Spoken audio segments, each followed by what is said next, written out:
Tuesday. Come on, Tuesday. Ang microwave na to ay may beta-carotenes. Kapag niluto mo, magkaka-lycopene. Yes. Pag kumain ka, may vitamin C. Kaya ang presyo niyan ay 15 mil. Sunod! Ang microwave na to ay kumakaway. Kaway, kaway, kaway!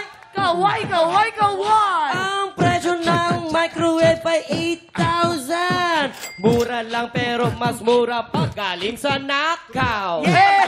Mali yun! Mali yun! Hindi galing sa nakaw Grabe. yan. Bibili ka, Wala. bibili ka. Di, mas mura pag galing sa nakaw. Yun yung Wag sabi na, ko. wag na. Mali Bawal ba yun? Oo, bawal sorry. bumili sa nakaw. Kuya Kim, Sorry. Huwag tayong bibili ng mga nakaw. Ano ba? break it down. Tayo rin.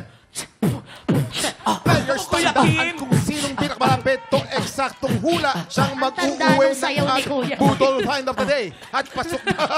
Ganda kaya Kuya nun? Kim, Bakit ganyan yung sayaw mo, kuya? Uy, Jen, Bakit nagcha-cha-cha ka? Kuya Kim, alam mo, ibigay mo na lang sa... Gen Z Ibigay mo yun na eh. lang sa amin to.